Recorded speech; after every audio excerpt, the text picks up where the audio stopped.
Hey guys, today we're going to do a review on the new x45 torch for your Langmuir Systems plasma table. Let's get started.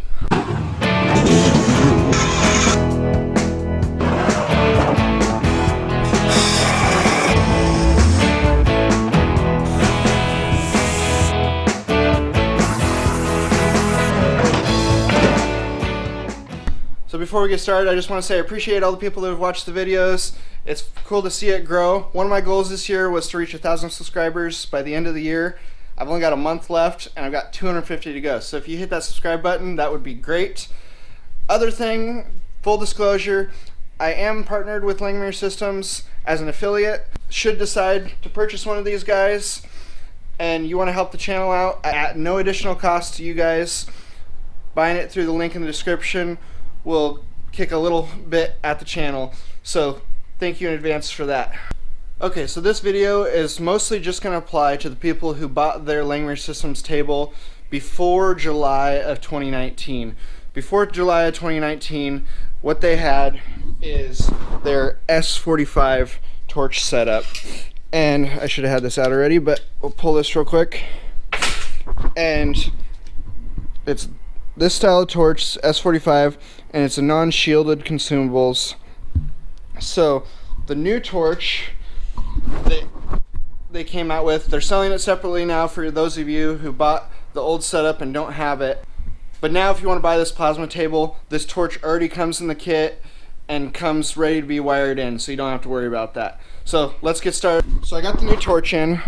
I've been super excited about this. This is the new guy here. They label it as a J45H flame with 6mm machine shield. So there's a couple different benefits to this guy. The first one being it takes hypertherm consumables. Hypertherm's got a lot more engineering into their consumables and a lot more time in their design. So the consumables play a big part into the quality of your cut and efficiency and longevity of your consumables. The second main thing about this torch is it has a machine shield that protects your cone there, whereas the other torch does not. And so this is what your S45 consumables are going to look like.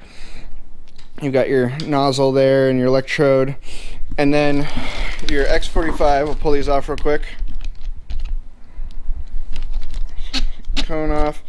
So you see this is the shield, and that's going to protect your nozzle there. And then there's your electrode. Supposedly it's just going to be plug and play, so we're going to get it out of the box and get it hooked up to our razor weld over here. So we're going to do a couple different cuts to see what cut quality difference is between these torches. First one I'm going to do is I'm going to do some 20 gauge at like 110 inches per minute, and then some 1/4 inch at probably like, I don't know, 15 or 20 inches per minute. And with the S45 first, the stock torch, and then we're going to stick the new torch on and see what kind of difference we get out of it. Okay, get our material loaded up. Throw some weights on here so things don't move around on us. Get us all lined up. Take you over here. We're going to load our G-code up real quick. Do the F100. These are some signs that I've been cutting out and selling, so if you are interested in one of these guys, there'll be a link to my Etsy store in the description. Cool little Ford metal cutouts. Great Christmas presents.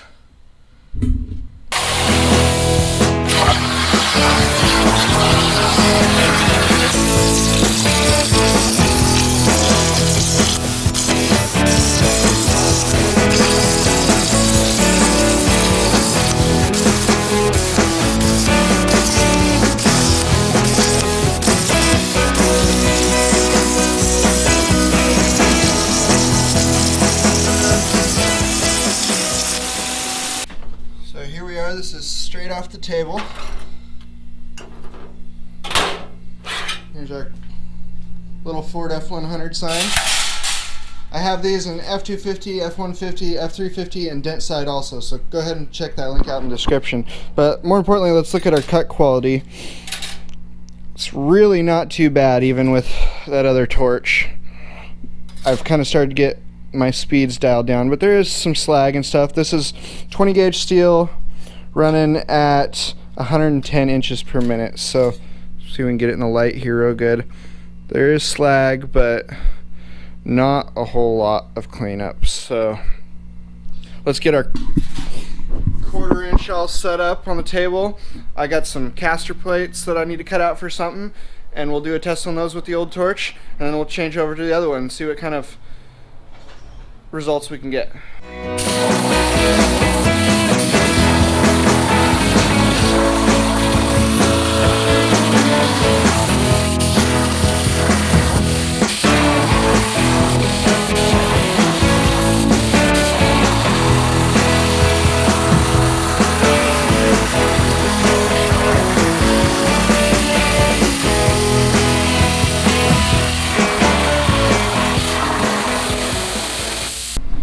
Okay, let's see what this looks like. It's gonna be hot.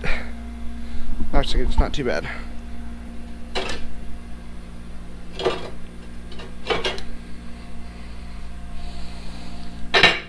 Okay, so you see here, we got quite a bit of slag going on. It's got some decent cut lines. You can kind of see, I don't know if it's focusing. Let's find some better light here. But definitely a lot amount of slag on the back. That hole didn't even quite cut through. We've got some draft on the other holes. These are also not new consumables, so it'd be a little bit better if they're new consumables, but still not the best cut you can get, especially for this thicker material.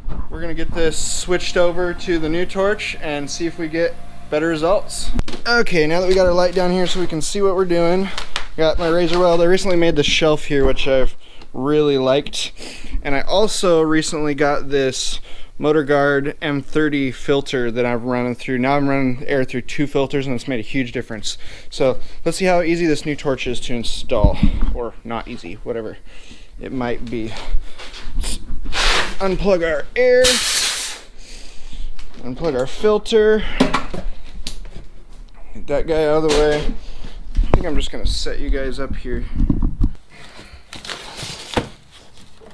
Okay, so should be able to just twist this guy, slide it right out. It's got a large pin with 4 small pins.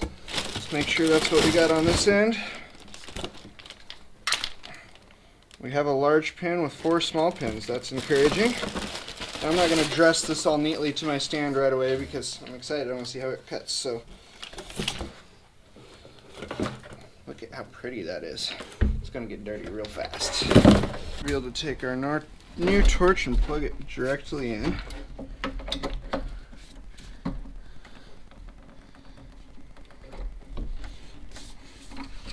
Tensioners on there good. It's cool, they got a little strainer leaf on this torch end too. Little things like that are nice. Okay guys, so we got the new torch set up here. I fast forwarded ahead a little bit because I got tired of trying to hold and fight the camera. But we got it installed, set my gap here. I probably should check to make sure it has the same kerf width as the other torch. I think it does, but I should double check the consumables, but I'm kind of excited to see how it cuts. So we're gonna load up another program and run it.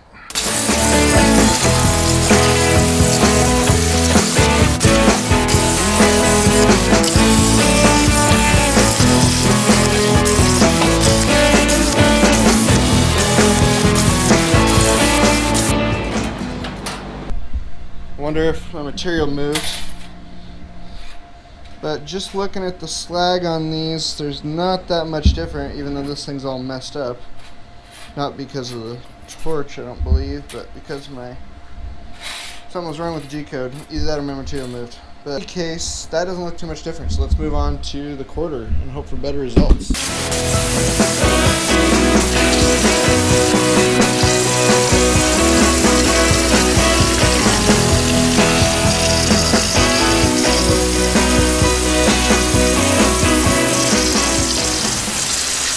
Okay, done with the first 1/4 inch cut, and I can already tell this is a ton better. You can see those edges. So much cleaner. All the holes cut out pretty nicely. There's a little bit of a flare, but that could just be my feed rates. Not nearly as much slag on the back.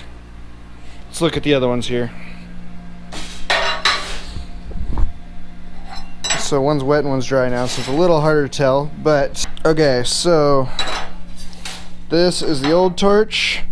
So we've got not too much slag, but there's still slag in there. And we got all this goobery stuff that can happen on your thick stuff. And this is our new torch. Still about the same amount of slag on the 20 gauge. I might be able to fine tune that. Obviously this cut is all messed up, but we're just kind of looking at the cut quality, not necessarily the design. But the thicker stuff, that is night and day. We've got a nice clean cut, pretty clean edges, and supposedly these guys are going to last longer too. And that's the new torch. Super excited with the results we got, especially out of the 1/4 inch. The 20 gauge, didn't see that much difference in it, but that 1/4 inch, a lot cleaner cuts, a lot rounder circles. There's less draft on the lines, so a lot straighter cut. I just need to kind of dial in my feeds and speeds with this thing. So this thing was 250 bucks. The reason I ended up going with this guy, doing my research, I wish I would have got an Everlast plasma, but my reasoning for actually buying this torch was I kind of figured that I could sell the razor weld for about $500, and then I'd only have about $300 more into getting an Everlast. But then when this torch came out and it was only 250 bucks, I decided to save the hassle of selling the machine and try out this new torch that takes these hypertherm consumables. So hopefully we'll get a lot more life out of them, get a lot better quality cuts. So thanks for watching, thanks for sticking around. Make sure to check the link out in the description, see if you might want one of these guys, and go build something, guys.